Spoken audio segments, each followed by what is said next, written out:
Good evening, folks. It's Diamond with the Oppenheimer Ranch Project, Magnetic Reversal News, and Shinrin Yoku, bringing you a grand solar minimum update Saturday, September 24th, 5 p.m. Mountain Time 2022. The models are in. We're talking 1800. These just came out moments ago, and they are showing that landfall for Tropical Storm Ian, which will be Hurricane Ian, is anywhere from Mobile down to Tampa Bay. So the models have shifted to the west, and southern Florida is now out of harm's way, as well as landfall again up in Virginia. This is going to come in up in here in the southeast, wreak havoc, and then move up the coast. So that is the current models, and we will go into greater details. But we're going to cover the big story right now. Fiona slamming Canada's Atlantic coast, knocking out power for thousands, hundreds of thousands, and damaging homes. Keep calm. It's boom time. We laid out a warning about the potential damaging conditions, and here you can see there was some destruction. We have amazing video footage to share with you coming up. But first, take a look at the current power outages in Canada. Halifax region and Nova Scotia, biggest hit, 384,000 currently without power. And I'm going to show you the percentage without power here. It's going to blow your mind. So let's first look at Nova Scotia. Nova Scotia, there are 339,000 people without power out of 500,000. That's about 80% without power. We do have power in the west here, but because the storm came over here, that is the area that is hardest hit. Now we'll real quick take a look here at Prince Edward Island, and it is almost all out. 84,000 out of 92,000 without power. So PEI currently, no power there. I hope you have some backup generators. New Brunswick faring better. 40,000 out of 200,000. That's just about 20% of the island without power, all on the eastern shore. And we did get some footage from a viewer of the damage just from their backyard. Look at this shed is gone. Look at the trees. And this is pretty much the story throughout Nova Scotia and New Brunswick. Huge amounts of tree damage, as you can see right there. Now let's get to the juicy stuff. We're going to come over to my Twitter feed at Oppenheimer Ranch Project, which you can find at Diamond the Dave on Twitter. That's at Diamond the Dave. And we have some amazing uploads. I've never in any of my days seen anything like this. We're going to start with the trees deep down. All of them. What the actual heck? I've never in any of my days seen anything like this. Yeah, because all those trees are 100 years old. So clearly you haven't seen anything like that, because now they're all gone, torn up. It's unbelievable. All right, now wait till you see this video. Take a look at this two-story building that's about to become a one-story and get relocated. This is the power of Hurricane Fiona making landfall. And here comes a car. It's going to come right through here. Why wouldn't people have moved their cars from the coast? I just don't get it. So look at the size of this wave. This is like a 50-footer. We said these are going to be some of the biggest waves in the Atlantic Ocean ever. And sure enough, big enough to move a two-story house like it's nothing. Just like it's nothing. Absolutely tragic. Some more pictures if you come over to the Twitter feed of the destruction. And there is that super powerful storm making its way up and making landfall right here on New Brunswick, or Nova Scotia, my bad. Which is why that's where all the power outages are. So our hearts and prayers go out to the people that got hit with the lowest pressure, the strongest storm ever to hit this region in recorded history.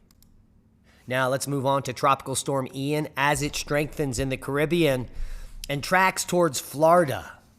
The models are changing, and it should make landfall as a Cat 2 or 3 in the coming days. The NHC, the National Hurricane Center, forecast Tropical Storm Ian will hit Florida as a Cat 3 currently. Now we'll run through both models. The first one we're going to look at is the GFS model, and that's taking it directly up here and slamming into what appears to be Pensacola. Pensacola is the landfall there, somewhere between Mobile and Pensacola, but in this shot, in this run, it is Pensacola that gets that Cat 2, Cat 3 storm. And the time frame for landfall on the GFS at Pensacola is going to be Friday morning. So Thursday night, Friday morning for the GFS model. Now we're going to look at the European model run here, and you can see it's going to move a little slower here, and it's going to infect the entire coast of Florida. Starting just north of Tampa, it's going to make landfall and then just move north all the way up the coast. Really slow-moving storm. In this model, it arrives and makes landfall on Wednesday. And it doesn't get out of... It stays tropical storm and very powerful through Friday. So Wednesday through Friday could be very bad in this region of Florida. And then you can just see it moves up and out. So be prepared if you're in these areas from Mobile, Alabama, all the way down to Tampa Bay. All that region could be severely affected. So be prepared, not scared. That means get out of harm's way if you're in low-lying areas. Go stay with a friend when this comes. Start preparing now for backup power, backup food, and water. You're going to need water. Those are the current spaghetti models. We'll leave you links below to these tracks, and they do change every 6 hours. As you can see here, they're all tightening up here just about 4 days out. So in a few days, all of these are going to tighten up, and we're going to know pretty specifically within a few hundred miles where that landfall is going to be. Now let's move on to some winter weather updates. High peaks get winter weather. This is not in the Rockies, folks. It is September 24th, and it is snowing in Burlington, Vermont. That's good news for the ski areas up there. It's also beautifully snowing here in Colorado. This is the scene this morning at Summit County. So things are looking up. High precipitation and high snow for all the ski resorts this winter. It's falling before fall even begins. Now, Tropical Storm Ian is expected to rapidly intensify later this weekend. Tropical Storm Ian is forecast to move near or over western Cuba and approach the west coast of Florida Peninsula at or near major hurricane strength early next week. Where this is increasing confidence in multiple life-threatening hazards, including storm surge, hurricane-force winds, and heavy rainfall leading to catastrophic flooding, especially if the European model holds true. So stay tuned to the channel for more updates on the developing storm, Tropical Storm Ian. Now, more than 38 earthquakes in a seismic swarm beneath the summit of Mauna Loa. Well, we currently have an eruption happening on the island, as albeit low level, but an estimated 38 small earthquakes have occurred beneath the summit of Mauna Loa volcano since 2 a.m. on Friday, September 23rd. According to the U.S. Geological Survey's Hawaiian Volcano Observatory, most earthquakes through 10:30 a.m. have occurred in a cluster of about 3.1 miles wide to 1.2 miles below the surface. The magnitude has a range up to 2.7. Now, the HVO reports that these earthquakes may result from changes in the magma storage system and/or may be part of normal readjustments of the volcano due to changing stresses within. In fact, seismic activity beneath Mauna Loa has been gradually increasing over the past 2 months. So, heads up, we may see some fissure eruptions in the near future. Seismic update, latest quake just kicked off, 5.0 in the South Sandwich Islands. Other than that, we have a 6.1 magnitude in Chile. And all is quiet on the Western Front. Little rumbler up here by Svalbard, 4.2. Who knew? Well, now you do. As they keep a close eye on this developing activity at Mauna Loa, they are now modeling where the lava is headed and when it will get there in case it comes out of a particular fissure, let's say. So if you're interested in what's going on in Hawaii or live there, links to the article will be below. Now, a new paper coming out has a new prediction for the rest of the solar cycle. You can see this is the current position we're at. We've rapidly risen and dropped down a little bit. And they're predicting solar max to be anywhere in this green range, but their pick is the darker green up here, which is going to be about 170 to 200 sunspots. That's their guess. I don't think it's going to get much above 150 to 175 sunspots, which is also in their green range. But just to be clear, back on cycle 25, 99 out of 100 solar scientists were wrong. They predicted a stronger cycle than this. So there's a lot to be said about solar scientists and their predictions. Yes, they suck. Now, some amazing science I just picked up here from Heritage Daily, Mayan cities were contaminated with mercury. This is very interesting. In a paper published in the journal Frontiers in Environmental Science, researchers have discovered high levels of mercury contamination in Maya cities. And this is due to the frequent use of mercury-containing products by the Maya of the Classic period between AD 250 and 1100. They also used red pigment called orpiment, which is an arsenic sulfide.